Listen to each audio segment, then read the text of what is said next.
Welcome to Speaking Places, the podcast where the world's most iconic places speak for themselves.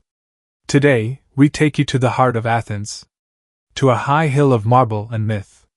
A place where gods once walked, and humans dared to dream like gods. You may know it by many names, but I am simply the Acropolis. I have watched empires rise and fall. I have stood in silence during celebrations, wars, and long-forgotten prayers. I have heard the voices of poets, soldiers, philosophers, and kings. I have felt the footsteps of millions. And yet I remain. In this episode, I will tell you my story, not just of temples and stones, but of people, of power, of hope, and of loss. So sit with me, under the ancient sun. Listen to the wind over broken columns. And let me show you who I truly am. This is If the Acropolis of Athens Could Talk. Let us begin. Welcome to Speaking Places, the podcast where the world's most iconic places speak for themselves. Today, we take you to the heart of Athens, to a high hill of marble and myth. A place where gods once walked, and humans dared to dream like gods. You may know it by many names, but I am simply the Acropolis. I have watched empires rise and fall. I have stood in silence during celebrations, wars, and long-forgotten prayers. I have heard the voices of poets, soldiers, philosophers, and kings. I have felt the footsteps of millions. And yet I remain. In this episode, I will tell you my story, not just of temples and stones, but of people, of power, of hope, and of loss. So sit with me, under the ancient sun. Listen to the wind over broken columns. And let me show you who I truly am. This is If the Acropolis of Athens Could Talk. Let us begin. I was born from stone and dream. I am more than stone. I am more than columns and marble. I was born from a dream of protection, of beauty, of faith. Long ago, before your world had maps and names, I was only a hill. I rose quietly above the land. No temples, no statues. Only earth, rock, and sky. But even then I was special. From my height, one could see the sea in the distance, and the mountains behind. I was close to the heavens. And because I touched the sky, people believed I was sacred. The first humans who found me were not kings. They were wanderers. They looked up and saw a place where they could be safe. A high place. A strong place. A holy place. They climbed my sides and built with mud and wood. They prayed to unknown gods. They buried their dead in the soil around me. They left behind small offerings. Bones, clay figures, simple tools. Pieces of their world, now long gone. And I held them. I remembered. As time passed, more people came.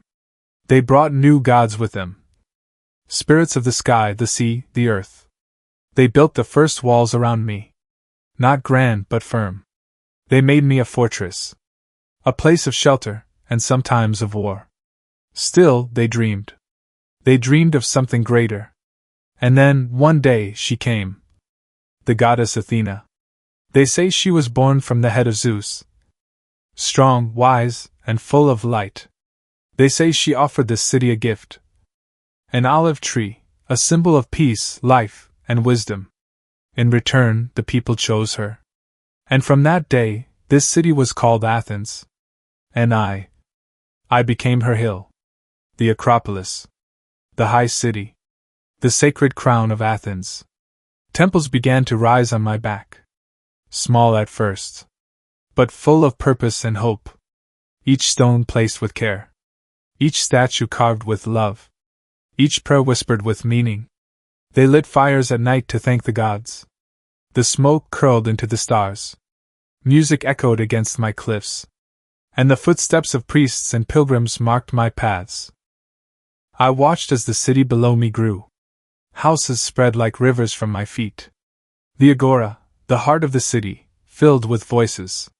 The people of Athens were bold, curious, and full of life. They asked big questions. They loved beauty. They argued, debated, and dreamed.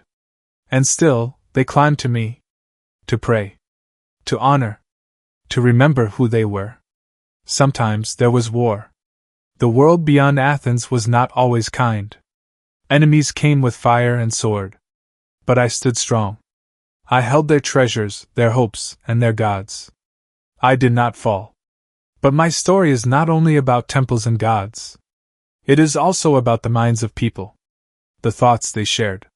The ideas they dared to speak. In the shade of my stones, young students listened to men with long beards talk about truth, justice, and the soul. They wondered what made a good life. What made a city strong? What made a human free? These were not simple questions. But they were brave enough to ask them. Some say those ideas changed the world. Maybe they did. All I know is that I heard them first. I remember the voice of a man named Socrates. He did not build temples. He did not rule armies. He simply asked questions. He walked barefoot through the city, speaking with anyone who would listen. He looked up at me often. He asked if stone could hold truth. I had no answer. But I listened. Others came after him.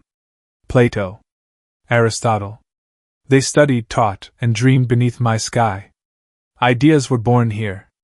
Ideas that flew far beyond Athens. Ideas that still live today. But this is just the beginning. I had not yet seen my greatest beauty. My greatest pain. My most brilliant light, and deepest shadow. It was coming soon. A time of gold and marble. A time of builders, artists, and leaders. A time when I would shine like never before. They would call it the age of Pericles. And with it, I would receive my crown. The Parthenon. But that story. That comes next. The age of Pericles. The sun was warm on my marble skin. And below me, Athens was rising like never before. This was not just a time of rebuilding. It was a time of brilliance. They called it the Golden Age.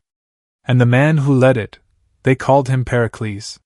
He was not a king, but his voice shaped the city like a sculptor's hand shaped stone. He believed in the power of the people. He believed Athens could be the light of the world. And he believed I, the Acropolis, should reflect that light. I remember the day they began. Men climbed my sides with tools, with plans, with visions. They did not come to fix me. They came to transform me. You see, years before, I had been burned. Invaders from the east, the Persians, had come in fire and fury. They destroyed my temples. They smashed statues and left me broken. I still held the memory of those flames deep in my stones. But Pericles did not rebuild what was lost. He built something new. Something greater. Something eternal. He called upon the greatest minds and hands in all of Greece. Architects. Engineers. Sculptors. And above them all, one name stood brightest, Phidias. Phidias was not just a sculptor. He was a dreamer in marble. He imagined gods not as distant beings, but as graceful forms, filled with spirit and movement. Together, they would create the Parthenon, the crown jewel of Athens. It was not built in haste. It was not built for war. It was built for Athena, the protector, the wise, the mother of the city. Stone by stone, they raised her temple. Not just for worship, but to show the world what Athens was. And what it could be. Columns rose like trees reaching toward the sky. Not perfectly straight, no. The Greeks understood something rare. That imperfection creates beauty. The columns curved slightly. Just enough to trick the eye. Just enough to feel alive. And within the temple, Phidias placed her. A statue of Athena, taller than any man. Gold and ivory wrapped her form. She held a shield in one hand, a winged figure of victory in the other. Her gaze looked forward, calm and unshaken. She was not just a statue. She was a symbol of courage, reason, and grace. But the Parthenon was only the beginning. Next came the Propylaea, the grand gateway to my sacred heart. White steps and columns, welcoming those who climbed from the city below. Then the temple of Athena Nike. Small, elegant, a place for those who prayed for victory in war. And beside them, carved into the cliff, the Erechtheion, where gods were said to have fought for control of the city. They say Athena and Poseidon once stood there, each offering a gift. Poseidon struck the rock and gave water. Athena planted the olive tree, and that tree still grows. The Erechtheion was different from the rest. Delicate, asymmetrical.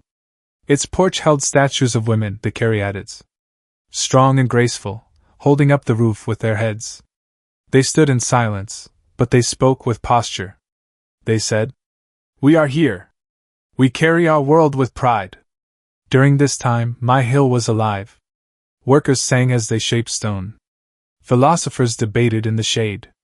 Priests lit sacred fires. Children climbed the steps with their parents, eyes wide at the temples glowing in the sun. Every corner of me whispered beauty. Even broken stones had purpose. But it wasn't just buildings. This was a time of thought, of language, of theater, of light. Below me, in the agora, people gathered. They shared ideas, not always agreeing, but always questioning. What is justice? What is truth? What is love? And beyond the agora, on the southern slope of my body, stood the theater of Dionysus. There, the people sat under the open sky. They laughed. They cried. They watched stories unfold. Stories of gods, of heroes, of human sorrow. Plays by Aeschylus, Sophocles, Euripides.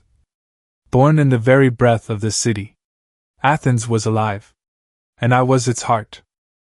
But even in glory, shadows wait. Not all loved Pericles. Some said he spent too much. Some feared his dreams were too big. And war was never far. Still, the light burned brightly. I remember one evening clearly. As the sun fell and the Parthenon turned golden, a group of young people stood at the edge of my platform. They were quiet. They looked out over the city. Then back at the statue of Athena. One of them said, "Will this last forever?" Another replied, "Nothing does. But this will be remembered." And so it was. This was my golden hour. This was the age when I became not just stone, but symbol. A symbol of what people can build, when they believe in something greater than themselves. But the sun always sets, and the world would change again. In the next chapter, I would see what happens when light meets shadow, and reason meets war. Wisdom, democracy, and firelight. The sun still shone over Athens, but now it was a softer light. Not golden like before, but warm, thoughtful, like a candle in the evening. The age of Pericles had passed, but his ideas stayed behind. Like the echo of a voice in a high hall, I was still here, standing tall.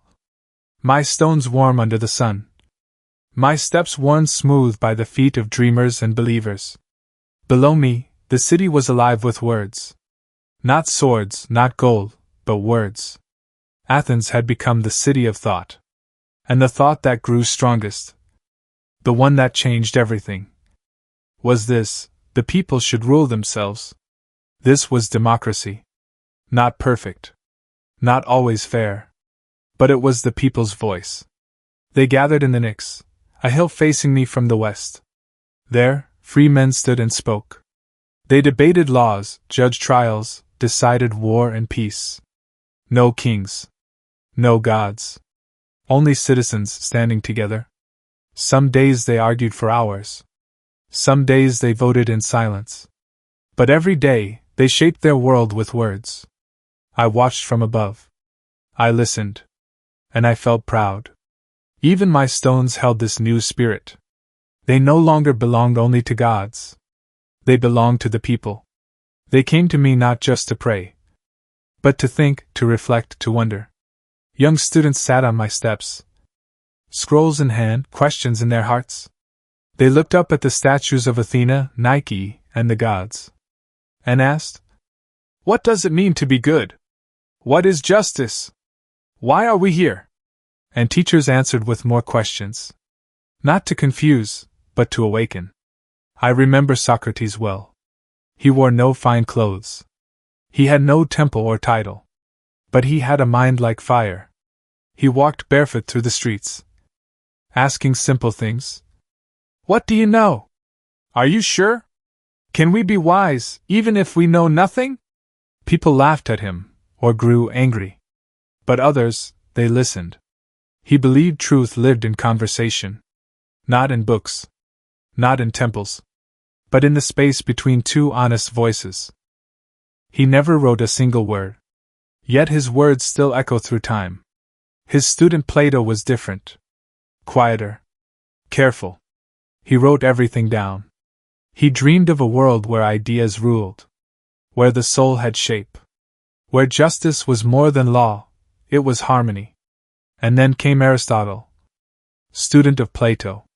He believed in observation, in nature, in detail. He looked at the world and asked, how does it work? Why do things move? What is happiness? These three, Socrates, Plato, Aristotle, they changed not just Athens, but all of human thought. And I listened to them all. They walked on my marble. They rested in my shadow.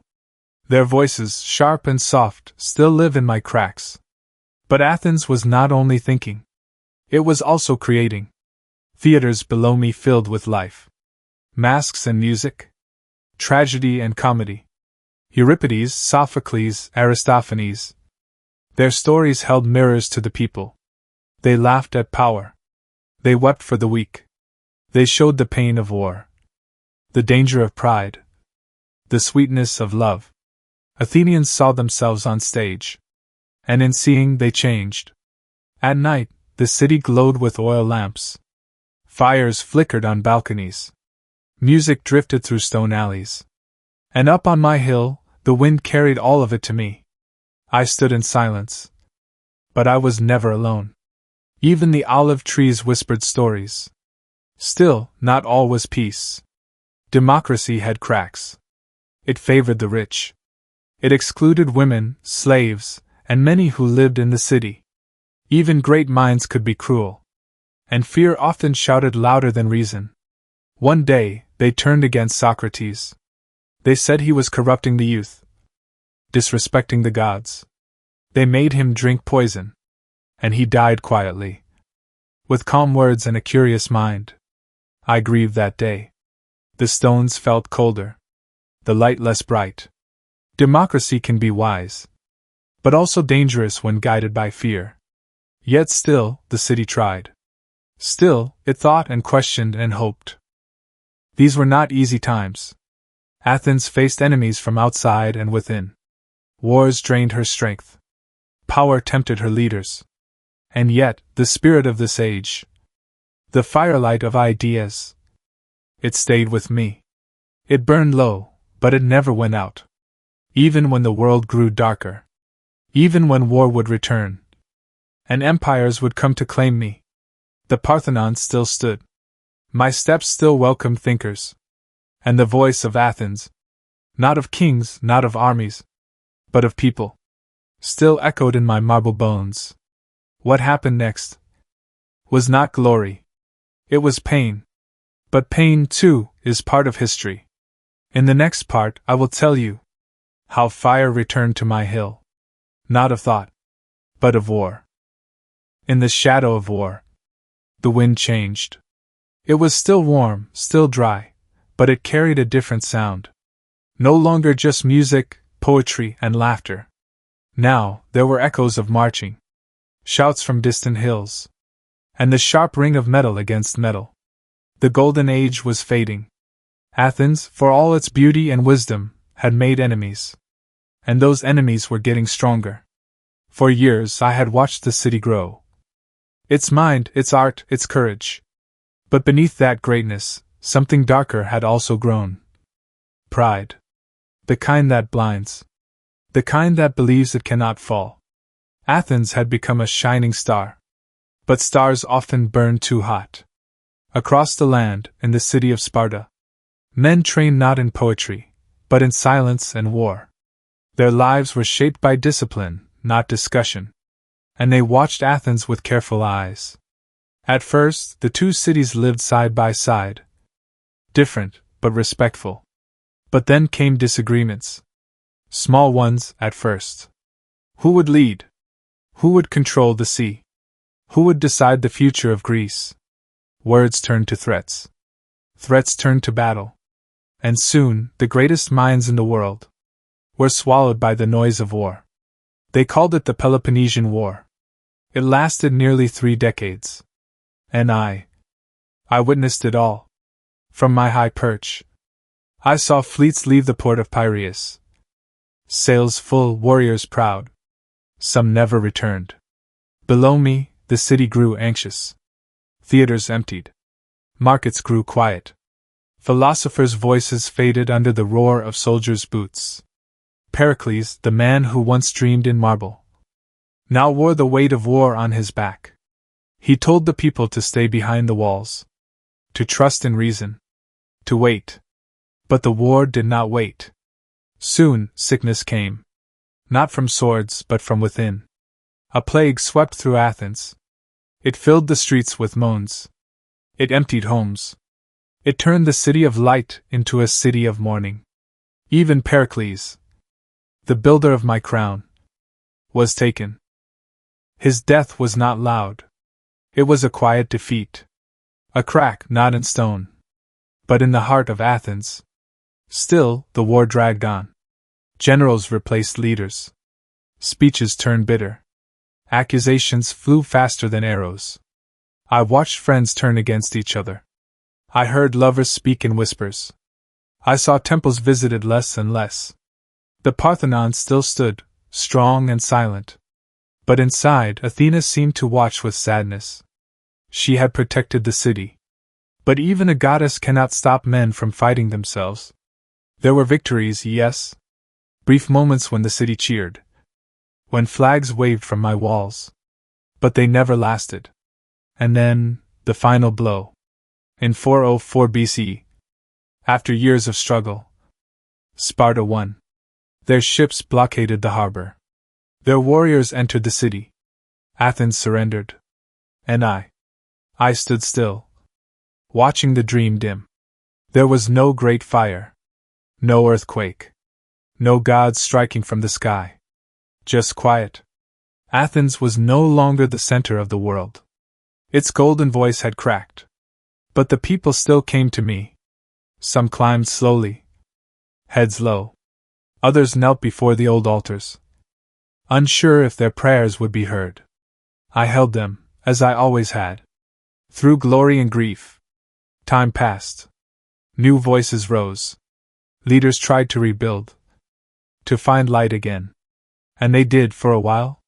Plato opened his academy. Aristotle taught the future. The city breathed again. But the shadow of war never truly left. It remained like dust in my corners, settling in silence. Eventually, a new power appeared. From the north. A man named Philip. And his son Alexander. Macedonians. Not Athenians. But Greeks all the same. Alexander was young. Brilliant. Hungry for more than just cities. He wanted the world. He came to Athens not to destroy it, but to honor it. He respected the past. He studied with Aristotle. He walked among my temples. And then he left, taking with him the spirit of Greece. To Egypt, to Persia, to the edge of the known earth. I never saw him again. But the wind carried his name back to me. Alexander the Great. Athens had given birth to ideas. He had given them wings. Still I stayed. I watched generations rise and fall. Athens would never be the same. But the stones remained. The columns held. The spirit, though softer, lived on. The war had changed us. Not only in death, but in memory. We had learned. That thought is fragile. That peace is precious. And that even the brightest cities can fall. If pride speaks louder than reason. I have held on to these lessons. And I whisper them still. But history did not stop. And neither did I. For after Greeks came others. New names. New gods. New voices in the marble wind. And I welcomed them all. Because I am more than one time. I am a keeper of many. In the next part, I will tell you about rebirth. About how, even after ruin, beauty rose again. Through artists. Through belief. Through marble and hands and firelight. That is the story of my next breath. Rebirth in marble. After war, silence. After fire, ashes. But after ashes, sometimes beauty. The city of Athens was wounded, yes. But not defeated. Not forever. And I remained. My stones had darkened. Many statues were gone. Some of my temples were damaged. But deep inside I still held the memory of what once was. And the people? They still believed in me. They still climbed my hill. They still whispered prayers beneath broken columns. Over time, hands returned. Not with weapons, but with tools. They did not come to destroy. They came to build. Slowly, piece by piece, they brought new life to me. New temples rose beside old ones. Not as grand, perhaps, but full of hope. The Erechtheion, for example. Its strange shape, its split levels, was unlike anything else on me.